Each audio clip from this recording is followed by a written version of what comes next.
Assalamualaikum warahmatullahi wabarakatuh. Saya Farah Deliana mempresentasikan soal dan jawaban chapter 8 mengenai valuation of inventories.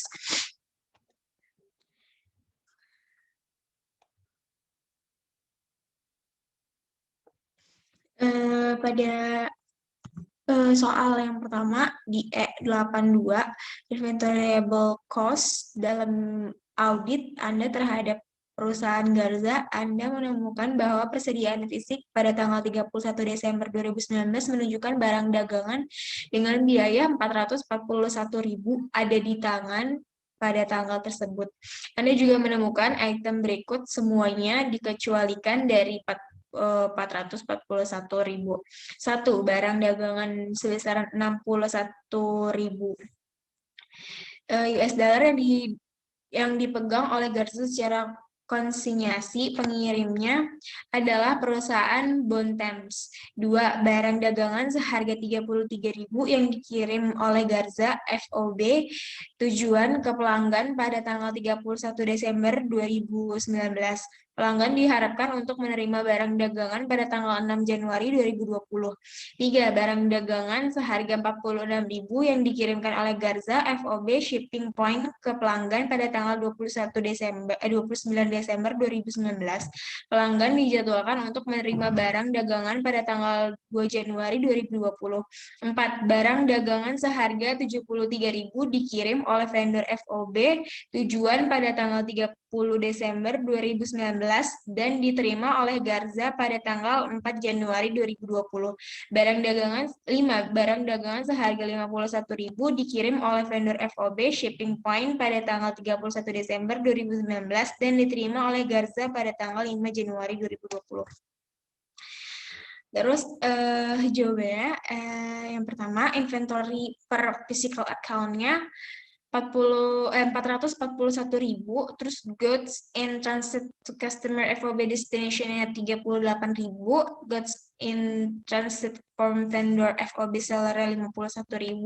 Inventory to be reported on balance sheet-nya jadinya semuanya ditambah jadi 530.000. The consigned goods of 61.000 are not owned by Jose Olivia and were properly excluded. The goods in transit to a customer of 46,000 shipping FOB shipping point are properly excluded from the inventory because the title to the goods passed when they left the seller, and therefore a sale and related cost of goods sold should be recorded in 2014.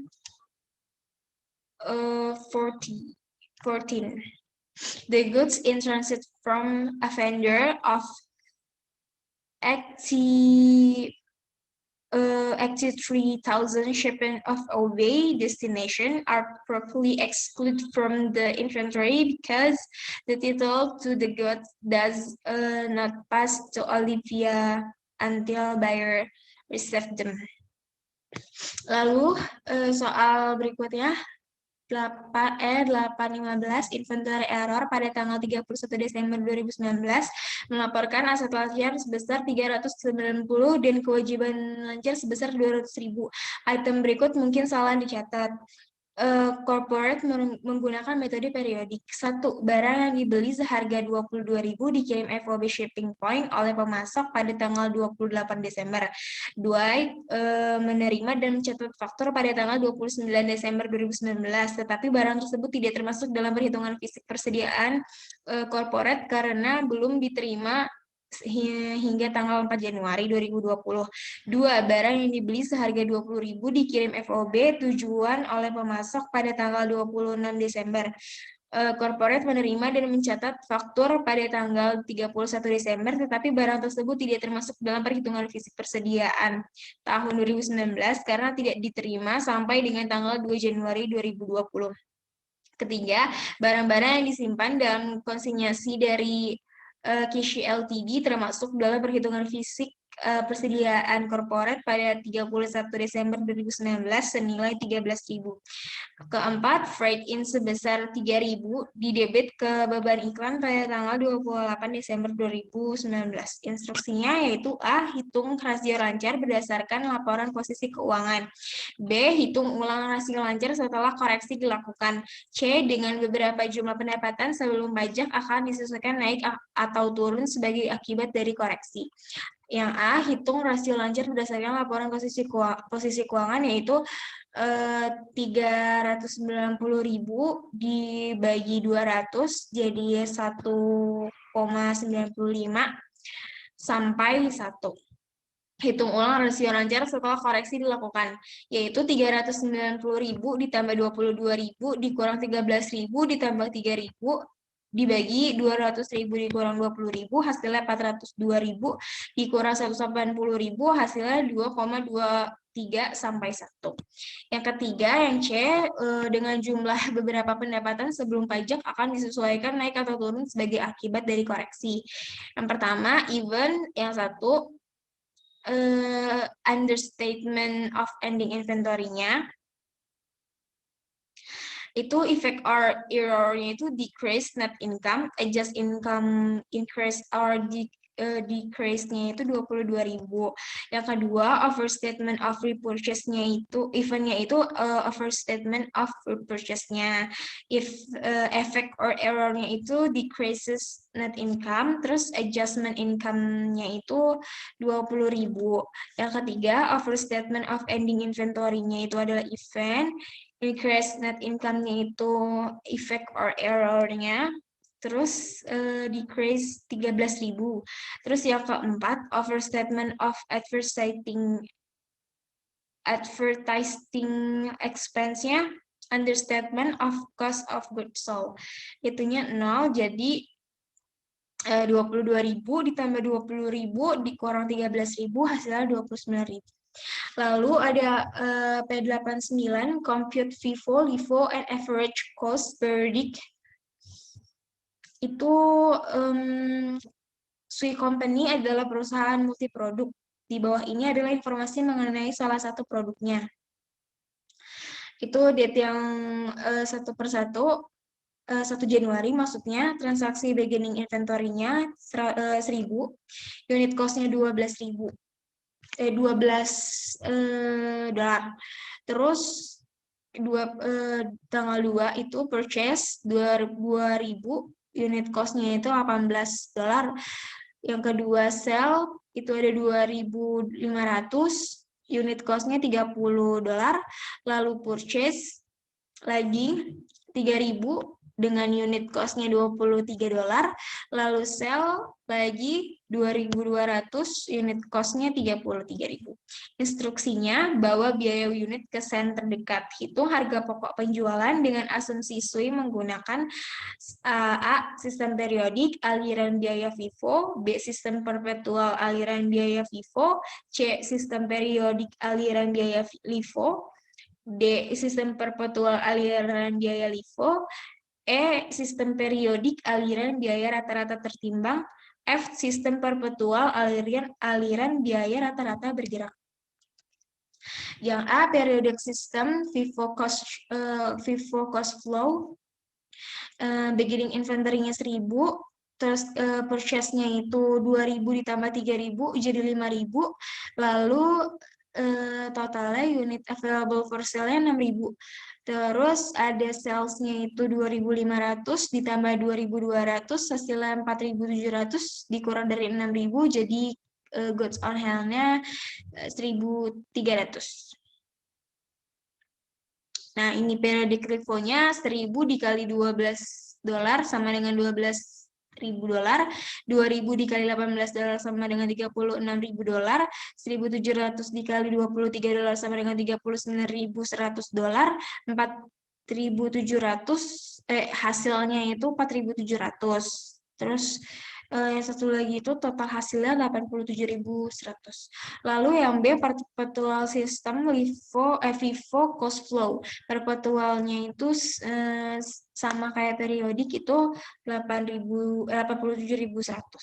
Lalu yang C, periodic system LIFO cash flow, itu periodic LIFO-nya ada 3.000 dikali $23 sama dengan $69.000, 1.700 dikali $18 sama dengan $30.600, hasilnya jadi 99.600. Lalu yang D, perpetual system LIFO cash flow, ada purchase-nya 2.000 dikali 18.000 sama dengan 36.000, sama 3.000 dikali 23.000 sama dengan 69.000. Yang pertama itu ada balance-nya itu 1.000 dikali 12.000 sama dengan 12.000. 1.000 dikali $12 sama dengan 12.000. Terus 2.000 dikali $18 sama dengan 36.000. Terus ditambah jadi 48.000. Terus ditambah lagi 42.000 jadi 500 dikali 12.000 sama dengan 6.000, 3.000 dikali 23.000 sama dengan 69.000, 500 dikali $12 ditambah 3.000 dikali $23 sama dengan 75.000. Lalu sold-nya itu ada 2.200 dikali $23 sama dengan 50.600, totalnya ada 92.600 untuk yang sold. Terus balance-nya jadi 24.400. Lalu ada periodic system weight average cost flow, ada periodic weight average 1.000 dikali $12 sama dengan 12.000, 2.000 dikali $18 sama dengan 36.000, 3.000 dikali $23 sama dengan 69.000. Hasilnya jadi 117.000 dibagi 6.000 sama dengan 19,50 dikali 1950 4.700 dikali 19,50, hasilnya jadi 91.650. Lalu yang F, perpetual system moving average cost-nya ada yang pertama 1.000 dikali 12.000 sama dengan 12.000, terus yang kedua purchase-nya itu 2.000 dikali 18.000 sama dengan 36.000, itu hasilnya 3.000 dikali 16.000 jadi 48.000. Terus yang ketiga itu ada di sold 2.500 dikali $16 sama dengan 40.000. Balance-nya itu 500 dikali $16 sama dengan 8.000. Terus yang keempat purchase-nya 3.000 dikali 23.000 sama dengan 69.000. Balance-nya itu 3.500 dikali $22 sama dengan 77.000. Lalu yang terakhir ada di sold 2.200 dikali 22.000 sama dengan 48.400. Balance-nya 1.300 dikali 22.000 sama dengan 28.600. Hasil dari sold itu 40.000 ditambah 48.400 sama dengan 88.400. Lalu yang 500 dikali $16 sama dengan 8.000, terus 3.000 dikali $23 sama dengan 69.000, hasilnya 77.000, terus ditambah 500 tambah 3.500, hasilnya 3.500. Nah, hasil dari 77.000 itu dibagi 3.500 sama dengan hasilnya $22. Sekian presentasi dari saya, kurang lebihnya mohon maaf. Wassalamualaikum warahmatullahi wabarakatuh.